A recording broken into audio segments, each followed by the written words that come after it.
Coucou tout le monde, on se voit aujourd'hui pour parler de la 36e semaine d'aménorrhée.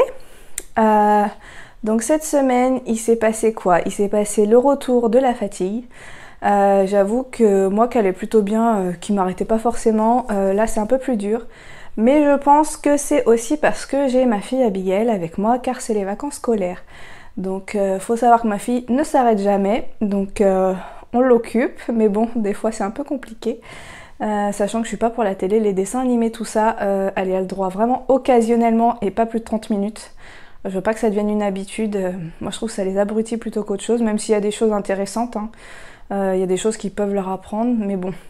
Si on peut éviter, de toute façon, elle ira dedans beaucoup plus rapidement qu'on ne le veut, je pense. Donc du coup, voilà. Mais ça va parce que vu qu'elle a 3 ans, elle comprend quand même bien quand je lui dis « Je n'en peux plus s'il te plaît, là il faut que j'aille dormir, il faut que tu fasses la sieste. » Parce qu'elle ne veut plus faire la sieste, mais je l'oblige parce que ce serait bien qu'elle la fasse encore au moins 1 an. Donc elle a du mal à y aller, elle joue un peu dans sa chambre, mais au final, elle dort quand même. Ce qui me permet à moi de me reposer aussi, donc ça c'est cool. Après les vacances, là on a prévu de descendre le lit, le siège auto, tout ça, parce que tout est prêt, mais tout est à l'étage, donc... Et le lit, il faut savoir que vu que je vais faire du cododo comme j'avais fait pour ma fille, bah là on l'a pas mis dans la chambre encore, hein. On va pas bloquer un petit peu la chambre pour ça. Donc voilà, ce qui est prévu à la fin, le week-end prochain, ça va être de placer le lit, tout ça, comme ça si petit baby boy arrive, tout sera prêt, sachant que le linge, tout ça c'est fait. Si vous avez été voir sur mon Insta, j'ai mis une petite vidéo de la machine, voilà. Ensuite j'ai été voir ma sage-femme pour mon dernier cours de préparation à l'accouchement. Donc là elle m'a montré les postures pour l'accouchement, comme quoi on n'est pas obligé d'être en position gynécologique, chose que j'ai eu pour ma fille parce que franchement j'y connaissais rien et j'ai laissé faire et voilà. Donc là elle m'a montré sur le côté tout ça, des positions, des massages pour essayer d'apaiser, pour essayer d'attendre au maximum avant d'avoir la péridurale. Sauf si ça se passe super vite et que finalement j'ai même pas le temps de l'avoir.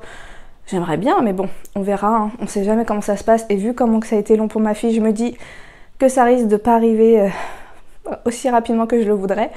Donc bon, on verra bien. Elle m'a prescrit de l'homéopathie. Moi j'en avais eu aussi pour ma fille. Je pense que ça n'avait pas marché beaucoup, ou alors ça veut dire que j'aurais mis 4 jours à accoucher de ma fille, je ne sais pas. Du coup j'ai dit oui quand même parce que...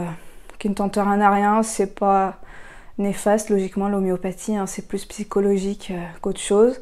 Donc là j'ai commencé cette semaine où là du coup c'est pour la préparation du col. Pour vraiment que ça se mette un petit peu en place, pas pour provoquer l'accouchement. Je veux pas provoquer l'accouchement tout de suite parce que j'aimerais bien attendre au moins la fin de la 37e semaine d'aménorrhée, parce que au bout de la 37e semaine d'aménorrhée, votre bébé n'est plus considéré comme prématuré. Il peut avoir encore un petit peu besoin d'assistance respiratoire, tout ça, si les poumons, parce que je crois que c'est les poumons qui est vraiment le dernier organe à être finalisé, et même ça continue, je crois, quand ils arrivent au monde, hein, parce que bah, là, ils respirent vraiment de l'air, tout ça. Donc, au moins, minimum, la semaine prochaine, voilà, donc tranquille. Justement, la semaine prochaine, on va essayer d'être plus tranquille, parce que cette semaine, on a eu des travaux à la maison. On avait des poutres... parce qu'on a une vieille maison et qui était peinte, parce qu'on a enlevé un faux plafond, enfin bref. Du coup, une galère, on a dû faire venir quelqu'un pour sabler, donc ce qui veut dire qu'il a enlevé la peinture avec du sable. Donc je vous explique pas, la poussière, le sable partout, malgré qu'il avait bâché tout, on a des infiltrations d'air partout. C'est même monté dans les chambres, donc... Dans notre chambre déjà à nous, moi j'ai fait la sieste du coup avec la petite, elle est venue dans ma chambre parce que ça faisait tellement de boucan qu'elle n'arrivait pas à dormir. Et je commençais à sentir qu'il y avait de la fumée qui arrivait dans la chambre. Bah, quand j'ai allumé la lumière, c'est clair, j'avais un coin de la chambre où il y avait vraiment ça de poussière, vraiment c'était vraiment monté. J'ai encore un placard à nettoyer. Enfin du coup c'est nettoyage depuis 3 jours. Donc mon mari arrête pas de me dire calme-toi, arrête, si tu veux pas accoucher avant la semaine prochaine. Mais c'est difficile de voir sa maison comme ça et puis de se dire au cas où si le petit arrive être là-dedans, c'est pas possible quoi, moi je peux pas. Donc du coup nettoyage, heureusement j'ai ma belle-sœur qui est venue m'aider, merci elle, merci beaucoup. parce que il a fallu vraiment mais tout sortir, tout nettoyer, tout. On n'a pas encore fini d'ailleurs. Mais au moins, hein, quand monsieur va arriver, tout sera nickel. On pourra manger par terre, sur les tiroirs, enfin n'importe où, ce sera nickel. Grand ménage, ça c'est bon. Du coup, à cause de ça, j'ai eu mal, comme la dernière fois en revenant de l'ostéo, sur le côté. Donc toujours côté droit, vraiment en bas. Alors, à un moment, j'ai vraiment pensé que c'était l'appendicite parce que ça faisait vraiment des douleurs aiguës. Et au final, j'ai attendu. J'ai pas pris de spasson cette fois-ci parce que c'était vraiment le soir qu'on a été se coucher vers 22h, 23h. Sauf que c'est encore passé derrière dans les reins.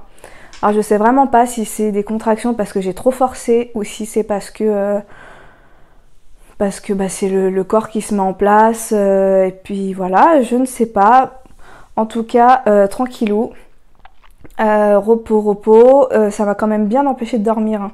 J'ai bien mis 2 heures avant de m'endormir, je savais pas comment me mettre sur le côté. C'était un peu compliqué, mais bon, au final, ça a été, c'est passé. Par contre, il bougeait énormément quand j'avais mal. Donc du coup ça m'a pas inquiétée, je me suis dit s'il bouge c'est que ça va, hein. On va pas se stresser pour ça. Voilà, et puis je crois que c'est tout. Je vais vous montrer du coup mon bidon parce que là on est bien, parce que j'ai fini la 36e semaine d'aménorrhée hier. Donc là je suis à 37 et 1 jour. Donc à 1 jour près je vais vous montrer mon petit ventre. Et du coup la semaine prochaine je vous ferai la vidéo de la 37e semaine d'aménorrhée. Je vais essayer entre deux de poster une vidéo pendant la semaine sur la routine que je fais matin et soir pour mon ventre et les seins aussi parce que tout gonfle.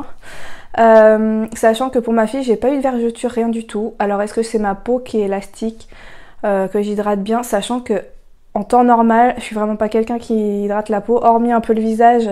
Et encore, je me suis mis il n'y a pas longtemps à mettre la crème le soir, sinon c'était que le matin. Enfin, je suis vraiment pas quelqu'un qui me badigeonne de crème. Mais là, c'est sûr qu'en temps de grossesse, moi dès que je sais que je suis enceinte, matin et soir minimum, des huiles, des sérums, des crèmes. Je prends un peu de tout, du bio, du pas bio, de l'huile d'argan, du machin. Donc je vous ferai une petite vidéo un peu en mouvement, ça changera. Et pour vous montrer mon beau ventre parce que j'ai un gros bidon. Et du coup, je vais vous le montrer tout de suite. Je vais essayer de